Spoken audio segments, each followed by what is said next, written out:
ବାପା ମା ସପୋର୍ଟ କରନ୍ତିନି, ଆମ ଗୁରୁମାନେ ବହୁତ ସପୋର୍ଟ କରନ୍ତି। ଆଉ ଗୁରୁ ଆମକୁ ବାଟ ଦେଖାନ୍ତି କୁଆଡ଼େ ଭଲ କରିବ, ଖରାପ କି ଭଲ ମନ୍ଦ ସବୁ ଆମକୁ ବୁଝାନ୍ତି। ତାଙ୍କରି ଦ୍ୱାରା ଆମେ ବହୁତ ଆଗକୁ ବଢ଼ିବାକୁ ଚେଷ୍ଟା କରୁ। ଆଜି ଆଖିରୁ ଲୁହ କାହିଁ ବାହାରୁଛି? ବାପା ମା ଯେଉଁ କଥା କହନ୍ତି ବହୁତ ଦୁଃଖ ଲାଗେ ଆମକୁ। ଚକା ଭଳିଆ ହେଉଛୁ, ଟୋକା ଭଳିଆ ରହୁନୁ, ବହୁତ କଷ୍ଟ ଲାଗେ। ସେଥିପାଇଁ ଆମ ଗୁରୁ ଆମକୁ ଯାହା କହନ୍ତି ଆମେ ତାଙ୍କ କଥାରେ ଚାଲୁ। ଇଏ ଗୋଟେ ମାହୋଲ ଯୋଉଠି ନିଜର ଲୋକ ଏଠି ମୋତେ ଶୀତଳ ଷଷ୍ଠୀ ମୁଁ ଆସେ କାହିଁକିନା ଠାକୁରଙ୍କୁ ମୁଁ ଏତିକି ପ୍ରାର୍ଥନା କରେ ମୋ ଲାଇଫ୍ଟା ଯେମିତି ଏନ୍ଜୟ କରୁଛି ଭଲରେ, ମୋ ଗୁରୁଙ୍କ ଦୟାରୁ ମୁଁ ଏତେ ବାଟ ଆସିପାରୁଛି, ମାଆଙ୍କୁ ଏତିକି ଦୟା କରୁଛି। ଶୀତଳ ଷଷ୍ଠୀରେ ଆପଣ ବର ପିତାର କଥା ଶୁଣିଥିବେ, କନ୍ୟା ପିତା କଥା ଶୁଣିଥିବେ, ଏମିତି ଅନେକ କଥା ଶୁଣିଥିବେ ଯାହା ଇଏ ବିବାହ ସହିତ ଜଡ଼ିତ। କିନ୍ତୁ ବିବାହ ସହିତ ସିଧାସଳଖ ଭାବେ ଜଡ଼ିତ ନ ହେଲେ ବି ବିବାହରେ ସାମିଲ ହୁଅନ୍ତି କିଛି ଏମିତି ବ୍ୟକ୍ତି ବିଶେଷ ଯେ ନିଜେ ଆସନ୍ତି, ଖୁସିରେ ଆସନ୍ତି, ମୁକ୍ତି ପାଇଁ ଆସନ୍ତି, ଆନନ୍ଦ ପାଇଁ ଆସନ୍ତି, ସମର୍ପଣ ପାଇଁ ଆସନ୍ତି। ଆମ ସହିତ କିଛି କିନ୍ନର ଅଛନ୍ତି, ରାଜ୍ୟର ବିଭିନ୍ନ ଜାଗାରୁ ଆସିଛନ୍ତି। ତାଙ୍କ ମନର କଥା ଜାଣିବା, ତାଙ୍କ ହୃଦୟର କଥା ଜାଣିବା, ଆଉ ଥରେ ନୁହଁ ବର୍ଷ ବର୍ଷ ଧରିକି ସେମାନେ ଶୀତଳ ଷଷ୍ଠୀକୁ କାହିଁକି ଆସନ୍ତି, ମହାଦେବ ସହିତ ତାଙ୍କର କ'ଣ ସମ୍ପର୍କ ରହିଛି, ପାର୍ବତୀଙ୍କ ସହିତ କ'ଣ ସମ୍ପର୍କ ରହିଛି, ସେ କଥା ବି ଜାଣିବା। କାରଣ ସେ ନିଜକୁ ଅଟକେଇ ପାରନ୍ତି ନାହିଁ, ଯୋଉଠି ବି ଥାନ୍ତି ସେମାନେ ଧାଇଁ ଆସନ୍ତି ସମ୍ବଲପୁର ଶୀତଳ ଷଷ୍ଠୀରେ ଟିକେ ମହାଦେବକୁ ଦର୍ଶନ କରିବେ, ଆଉ ନିଜ ମନ କଥା କହିବେ, ଆଉ ନିଜକୁ ସେହି ଭାବରେ ନିଜକୁ ହଜେଇ ଦେବେ। ଶୀତଳ ଷଷ୍ଠୀ, ଏ ଶୀତଳ ଷଷ୍ଠୀ ପର୍ବରେ ସଭିଏଁ ଏକାଠି ହେଇଛନ୍ତି, ଆପଣ ବି ଏକାଠି ହେଇଛନ୍ତି। ଥରେ ନୁହଁ ଅନେକ ଥର ଆସୁଛନ୍ତି। କ'ଣ ଏମିତି ସେ ଯାଦୁ ରହିଛି ମହାଦେବକୁ ଟାଣି ଆଣୁଛି ଆପଣ? ଜୟ ଜଗନ୍ନାଥ। ଦେଖନ୍ତୁ, ଆପଣମାନେ ତ ଜାଣିଥିବେ, ଆଉ ପୁରୁଷ ଜଣେ ଜନ୍ମ ହେଲେ, ନାରୀ ଜଣେ ଜନ୍ମ ହେଲେ, ତା ଥରେ ବ୍ରହ୍ମା ଆଗ ସୃଷ୍ଟି ଆମକୁ କରିଥିଲେ, କିନ୍ନରମାନଙ୍କୁ। ସେଥିପାଇଁ ମହାଦେବ ପ୍ରତି ଆମର ବହୁତ ବିଶ୍ୱାସ ଅଛି। ନିଜେ ମହାଦେବ ନିଜେ ଅଧା ନାରେଶ୍ୱର ହେଇଥିଲେ, ସେ ପ୍ରଭୁ ମହାଦେବ ଆଉ ଅଧା ପାର୍ବତୀ ଅଧା ନାରେଶ୍ୱର ହେଇଥିଲେ। ଆମମାନେ ତାଙ୍କରି ଅବତାର ନେଇ ଜନ୍ମ ଦେଇଛୁ। ତାଙ୍କରି ପାଖକୁ କାହିଁକି ନାଚିବାକୁ ଆସୁ, ଭଗବାନଙ୍କ ପାଖରେ ପ୍ରାର୍ଥନା କରୁ, ସଂସାର ସୁଖ ରଖୁ। ଯେତକ ସବୁ ବାଳ ଗୋପାଳ ମାନେ ଅଛନ୍ତି ତାଙ୍କମାନଙ୍କର ସ୍ୱରଗୀ ନିରୋଗୀ ହେଉ। ଆଉ ଆମମାନଙ୍କୁ ଫାଷ୍ଟ କରି ଆସୁ ଆମମାନଙ୍କ ପାଇଁ ଯେ ଭଗବାନଙ୍କୁ ଆମକୁ ଏତିକି ପ୍ରାର୍ଥନା କରୁ, ଭଗବାନ ଆମକୁ ଏଥିରୁ ମୁକ୍ତି ଦିଅନ୍ତୁ, ନାହିଁ ନାରୀ ଜନ୍ମ ଦିଅନ୍ତୁ ନହେଲେ ପୁରୁଷ ଜନ୍ମ ଦିଅନ୍ତୁ, ଏଥିରୁ ମୁକ୍ତି ଦିଅନ୍ତୁ। ଜୀବନଟା ଭାରି କଷ୍ଟ ନା? ବହୁତ ପିଲାଦିନୁ ମୁଁ ବହୁତ ଟ୍ରଗଲ କରି ଆସିଛି, କହିଲେ ବହୁତ ଦୁଃଖ ଲାଗୁଛି। ମୁଁ ପିଲାଦିନୁ 13 ବର୍ଷ ହେଇଥିଲା, ମା ମରିଗଲା, ମୋତେ ଘରୁ ପୁରା ଅନେକ କାଢି ଦେଇଥିଲେ। କିନ୍ନର ବୋଲିକି କିନ୍ନର ବେଲିକା ମୁଁ ସେତେବେଳେ ଡ୍ୟାନ୍ସ ଫ୍ୟାନ୍ସ କରେ, ଆମ ଘରକୁ ଟିକେ ଯାଆନ୍ତି, ଲୋକମାନେ ଡାକିବା ପାଇଁ ଯାଆନ୍ତି, ଗାଡ଼ି ମଟର ଟିକେ ଲାଗିବାରୁ ଟିକେ ଖରାପ, ଗାଁରେ ସପୋର୍ଟ ଦେଲେନି କି ବାପା ମା ଭାଇ ହେଇକିରି ଆମେ ଚାରି ଭାଇ ଯେତେବେଳେ ମୁଁ ଗୋଟେ ଲାଷ୍ଟ ପୁଅ କିନ୍ନର, କିନ୍ତୁ ଆମ ପରିବାର ମୋତେ ସପୋର୍ଟ ଦେଲେନି। ଗାଁ ତ ଦୂରର କଥା, ଗୋଟେ ପରିବାର ଯଦି ସପୋର୍ଟ ନଦେଲା କାହାର ହେଇକି ରହିବୁ ଆମେ। ସେଥିପାଇଁ ଆମେ ପଳେଇ ଆସିଲୁ। ଆମର ଜଣେ ଗୁରୁ ଅଛି, ଗୁରୁଙ୍କ ଆମର ଯେଉଁ ସାବିତ୍ରୀ ଆମର ଗୋଟେ ବ୍ରତ ହୁଏ, ଆମେ ଗୁରୁମାନଙ୍କ ପାଇଁ ସେ ବ୍ରତ କରୁ। ଆମର ସେ ଅର୍ଥା କର୍ତ୍ତା ଦୈବଦାନ, ବାପା ମା ସ୍ୱାମୀ। ସିଏ ଯେତେବେଳେ ଆମେ ଘରୁ ଗୋଡ଼ କାଢ଼ିକି ଆସିଲୁ ଘରୁ, ସ୍ୱାମୀ ଆମକୁ ଶାଢ଼ୀ, ସେ ଗୁରୁ ଆମକୁ ଶାଢ଼ୀ ପିନ୍ଧେଇଲା, ଚୁଡ଼ି ପିନ୍ଧେଇଲା, ରାସ୍ତା ଦେଖେଇଲା। ଭିକ ମାଗା ରାସ୍ତା କାହିଁ ନହେଲା, ଯାହା ହଉ ସେଇ ରାସ୍ତା ଦେଖେଇଲା ଆମ ପେଟ ପାଇଁ, ପେଟ ଆମେ ପାଳିଲୁ। ସେଇଥିପାଇଁ ଆମେ ଗୁରୁକୁ ବହୁତ ମାନୁ। ଆଉ ଲୁହ ଝରିଛି ସେ ସମୟରେ ବହୁତ ଦୁଃଖ। ଏବେ ତ କିଛି ନାହିଁ, ଏବେ ଟିକେ ବଦଳି ଯାଇଛି, ସବୁ କିଛି ବଦଳି ଯାଇଛି। ଆମେ ବଦଳି ଏଇନେ ଘରେ ଆଷ୍ଟପି କଲେ କ'ଣ ସେ ପୁରୁଣା ଦିନକୁ ତ ଭୁଲି ନଥିବେ ଆପଣ ନା? କେବେ ହେଲେ ଭୁଲି ପାରିବୁ? ଆପଣ ମାନେ ଜାଣିଥିବେ, ଯଦି ଗୋଟେ ଘା ହେଇଯାଉଛି ଦାଗଟା ସହଜ ନିଭୁଛି? ସହଜ ଯିବୁନି। ମରିଗଲେ ପଛେ ଭୁଲିଯିବୁ, କିନ୍ତୁ ଘରେ ଯେତିକି ପରିସ୍ଥିତି ଆମେ ପାଇଛୁ, ଗାଁ ଗଣ୍ଡାରୁ ଯେତିକି ଦୁଃଖ ପାଇଛୁ, ସେତକ ଭୁଲି ପାରିବୁନି ଆଜ୍ଞା। ସେ କେବେ ଭୁଲିନୁ କି ଭୁଲି ପାରୁନୁ। ବହୁତ ଦୁଃଖ ଭୋଗିଛୁ ଆମ ଜନ୍ମରେ, ଆମ ଜନ୍ମ ବହୁତ ଦୁଃଖ। ଛୋଟବେଳୁ ହେଲୁ ଏତେ ବନ୍ଦ, ଦେଖନ୍ତୁ 5 ବର୍ଷ ପିଲାଠୁ ଧରି 80 ବର୍ଷ ବୁଢ଼ା ବୁଢ଼ୀ ହେଲୁ ଥଟା ମଜା କଲେ। ଏହାଠୁ ଆଉ ବଡ଼ କଥା କ'ଣ ଅଛି ଆଜ୍ଞା କୁହନ୍ତୁ?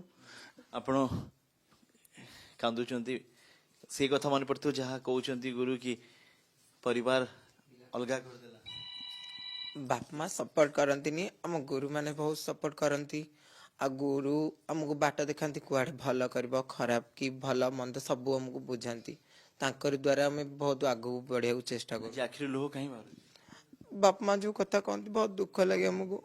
ଚକା ଭଳିଆ ହେଉଛୁ, ଟୋକା ଭଳିଆ ରହୁନୁ, ବହୁତ କଷ୍ଟ ଲାଗେ। ସେଥିପାଇଁ ଆମ ଗୁରୁ ଆମକୁ ଯାହା କହନ୍ତି ଆମେ ତାଙ୍କ କଥାରେ ଚାଲୁ। ଇଏ ଗୋଟେ ମାହୋଲ ଯୋଉଠି ନିଜର ଲୋକ ଏଠି ମୋତେ ଶୀତଳ ଷଷ୍ଠୀ ମୁଁ ଆସେ କାହିଁକିନା ଠାକୁରଙ୍କୁ ମୁଁ ଏତିକି ପ୍ରାର୍ଥନା କରେ ମୋ ଲାଇଫ୍ଟା ଯେମିତି ଏନ୍ଜୟ କରୁଛି ଭଲରେ, ମୋ ଗୁରୁଙ୍କ ଦୟାରୁ ମୁଁ ଏତେ ବାଟ ଆସିପାରୁଛି, ମାଆଙ୍କୁ ଏତିକି ଦୟା କରୁଛି, ଆଉ କିଛି କହିପାରିବି ନା। ଏଠି ମୁକ୍ତିର କଥା ଆସୁଛି କି ମୁକ୍ତି ଦରକାର। ମୁକ୍ତି ଏଥିପାଇଁ ଦରକାର କି ପିଲାବେଳୁ ହୁଏତ ଜନ୍ମର କିଛି ବର୍ଷ ପର୍ଯ୍ୟନ୍ତ ସେତିକି କଷ୍ଟ ଜଣା ପଡୁନଥାଏ, କିନ୍ତୁ ଯେତେବେଳେ ଧୀରେ ଧୀରେ ସବୁ ପରିବର୍ତ୍ତନ ହୁଏ, ଧୀରେ ଧୀରେ ଯେତେବେଳେ ମନ ପରିବର୍ତ୍ତନ ହୁଏ, ପୋଷାକ ପରିବର୍ତ୍ତନ ହୁଏ, ଚିନ୍ତାଧାରା ପରିବର୍ତ୍ତନ ହୁଏ, ତାପରେ ସମାଜ, ଯୋଉ ସମାଜର କଥା ଆମେ କହୁଛୁ, ସେ ସମାଜ ଅଲଗା କରିଦିଏ ଏ ବ୍ୟକ୍ତି ବିଶେଷକୁ। ଆପଣଙ୍କୁ ବି ସମାଜ ଅଲଗା କରିଦିଏ?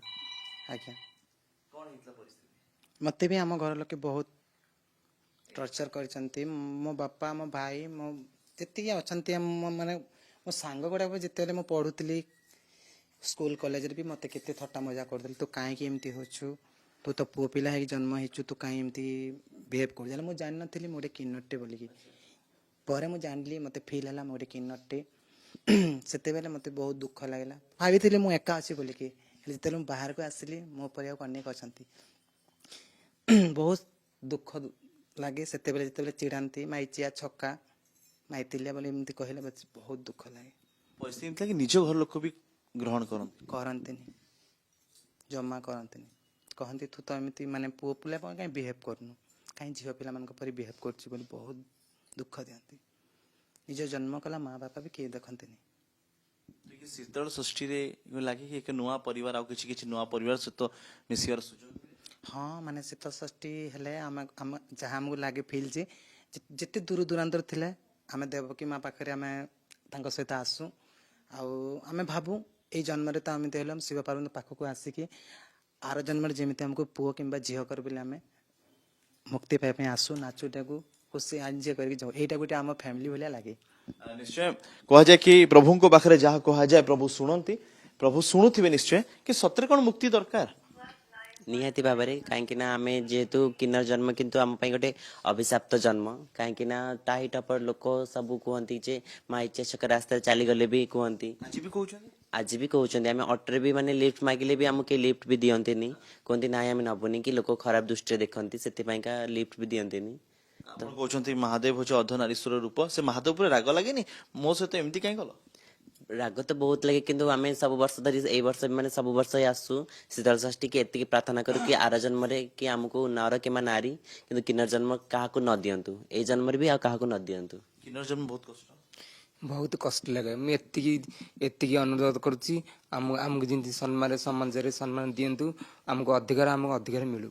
ସମ୍ମାନ ଚାହୁଁଛନ୍ତି ଅଧିକାର ଚାହୁଁଛନ୍ତି ଆଉ ମହାଦେବ ପାଖରେ ନିଜର ଗୁହାରି କହୁଛନ୍ତି ଆପଣ ପ୍ରଥମ ଥର ଆସିଛନ୍ତି ହଁ ମୋର ଗୋଟେ ନିହାର ଥିଲା ମୁଁ ପ୍ରଥମ ବର୍ଷ ଆସିଛି ମୋ ଗୁରୁଙ୍କ ସହିତ କାହିଁକିନା ଆମ ଘରେ ଯେତେ ବହୁତ ଟର୍ଚର କରୁଥିଲେ ମଧ୍ୟ ମୋ ବଡ଼ ଭାଇମାନେ ବି ବହୁତ ଟର୍ଚର କରନ୍ତି ଏଥିପାଇଁ ମୁଁ ନାଚ ଗୀତ ପିଲାବେଳୁ କରେ ଆଉ ମୁଁ ଗୋଟେ ଡ୍ୟାନ୍ସ କୋରିଓଗ୍ରାଫର କେବେ ଅନୁଭବ ହେଲା କି ନାଇଁ ମୁଁ ପୁଅ ନୁହଁ ମତେ ଝିଅ ହବାକୁ ଭଲ ଲାଗୁଛି ମୁଁ ଥରେ ବୃତ୍ତି ପରୀକ୍ଷାରୁ ଅନୁଭବ କରିଥିଲି ଯେ ଏମିତି ମୁଁ ନିଜ ଫିଲିଂ କଲି ମୋର ଝିଅଟେ ବୋଲି ଆଉ ବୃତ୍ତି ପରୀକ୍ଷା ପରଠୁ ମୁଁ ଘର ଛାଡ଼ି ଦେଇଥିଲି ଯାତ୍ରା ଲାଇନରେ ପଳେଇଥିଲି ସେଇଠୁ ଏପଟ ସେପଟ ହେବାରୁ ମୋ ଗୁରୁଙ୍କୁ ଟ୍ରେନରେ ଦେଖିଲି ଦେବକୀ ମା ବୋଲି ଆମ ପୁରୀର ନାୟକ ଜଣେ ଆଉ ମହାଦେବକୁ ପାଖ ଆସୁଛନ୍ତି ମୁକ୍ତି ପାଇଁ ମହାଦେବକୁ ଦେଖିଲେ ରାଗ ଲାଗୁନି ମହାଦେବ ମୋ ସହିତ ଏମିତି କାହିଁକି ହେଲା ଏଇ ତ ପୁଅ ଅଛନ୍ତି ଝିଅ ଅଛନ୍ତି ମତେ କାହିଁ ପୁଅ ଝିଅ କଲନି ସେଇଟା ତ ମୁଁ ବି ସେମିତି କିଛି ଅଭିମାନ କେବେ କରନ୍ତିନି ଅନୁଭବ କରେନି ମୁଁ ନିଜକୁ ଭାବେ ନିଜ ଝିଅ ବୋଲି ମୁଁ ଯେତେବେଳେ ମୋ ଗୁରୁଙ୍କ ପାଖେ କାନ୍ଦିଲି ଅଳି କଲି ମୋ ଗୁରୁ କହିଲେ ତୁ ଟେନସନ ନେନା ମୁଁ ତତେ ଭଲ ଜାଗାକୁ ନେଇକି ଗୁରୁ ଅଛନ୍ତି ସବୁ ସମୟରେ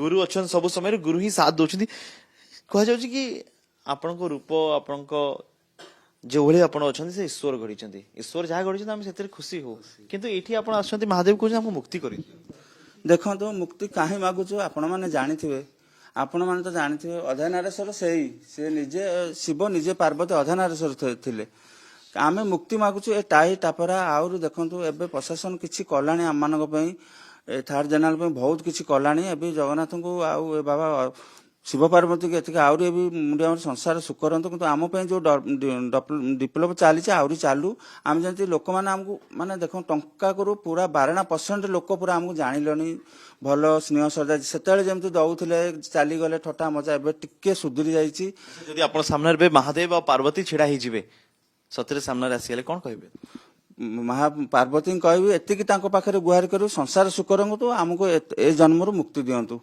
ସଂସାର ସମସ୍ତଙ୍କ ପାଇଁ ସୁଖ ଦିଅନ୍ତୁ ଆମେ ହେଲେ ଦେଖ ଆମେ କୋଉ ଜନ୍ମରେ କି ପାପ କରିଥିଲୁ ଜନ୍ମରେ ପାଇଛୁ କିନ୍ତୁ ପୁଣ୍ୟ ଜନ୍ମ ପାଇଛୁ ସମସ୍ତେ କିଏ କଣ ଭାବୁଛି ସେଥିରେ ଆମେ ଭାବିବାର ଦରକାର ନାହିଁ କିନ୍ତୁ ଆମେ ପୁଣ୍ୟ ଜନ୍ମ ପାଇଛୁ ଠାକୁରଙ୍କ ପାଖକୁ ଦେଖନ୍ତୁ ମୁଁ ମୋ କଥା କହୁଛି ମୁଁ ଶୀତଳ ଷଷ୍ଠୀ ଚାଲିଗଲେ ମତେ ଶିବ ପାର୍ବତୀଙ୍କୁ ଯେତିକି ଜୁହାର ନୁହନ୍ତି ମତେ ଛୁଆଠୁ ବଡ ପର୍ଯ୍ୟନ୍ତ ମୁଣ୍ଡିଆଟେ ମାରନ୍ତି କାହିଁକି ମୁଁ ତାଙ୍କୁ ସେତିକି ମୁଁ ଆସିଲାଣି ଏଠିକି 15-17 ବର୍ଷ ହେଲାଣି ପୁରା ମତେ ଚିହ୍ନିଲେଣି ସମସ୍ତେ କିନ୍ତୁ ମୁଁ ବି ମତେ ତମେ ମୁଣ୍ଡିଆ ମାରିଲେ ମୁଁ ଶିବ ପାର୍ବତୀଙ୍କୁ ମୁଣ୍ଡିଆ ମାରେ ଆଙ୍କର ଆଜି ଯେତେବେଳେ ଶିବ ପାର୍ବତୀଙ୍କୁ ମୁଣ୍ଡିଆ ମାରିବେ କଣ କହିବେ ଏତିକି କହିବି ସଂସାର ସୁଖ ରଖୁ ଆଉ ପଶ୍ଚିମ ଓଡ଼ିଶାବାସୀ ସମସ୍ତେ ଭଲରେ ରୁହନ୍ତୁ, ସ୍ୱରଗୀ ନିରୋଗୀ ହଉ। ଆଉ କିନ୍ନର ମାନେ ତ ଆମେ ତ ଦୁହା ସମସ୍ତଙ୍କୁ ଦବୁ, କାହାକୁ ଯିଏ ମୁକ୍ତି, କିନ୍ତୁ ଆମର ଦରକାର ମୁକ୍ତି, କିନ୍ତୁ ଦୁହା ସମସ୍ତଙ୍କୁ ଦବୁ। ଇଏ ମୁକ୍ତିର କଥା, ଇଏ ମୁକ୍ତି ହଉଛି ଏମିତି ଏକ ମୁକ୍ତିର ଚାହୁଁଛନ୍ତି ଏଇ କିନ୍ନର କି ଯୋଉଠି ଜେଲ ନାହିଁ, ସେ ବାଡ଼ ନାହିଁ, କିନ୍ତୁ ସମାଜ ଏଭଳି ଭାବରେ ରୂପ କରିଦେଇଛି, ଏଭଳି ଭାବରେ ଚିତ୍ରଣ କରିଦେଇଛି ଯୋଉଠି କିନ୍ନର ଚାହୁଁଛି କି ଆମକୁ ମୁକ୍ତି ଦିଅ। ଆଉ ଦେବୀ ପାର୍ବତୀ ଓ ମହାଦେବକୁ ଦେଖିଲେ କହିବେ କି ଅନ୍ତତଃ ଆର ଜନ୍ମ ଯଦି ଆମକୁ ଜନ୍ମ କରିବ, ପୁଅ କିମ୍ବା ଝିଅ ଭାବରେ ଜନ୍ମ କରିବ।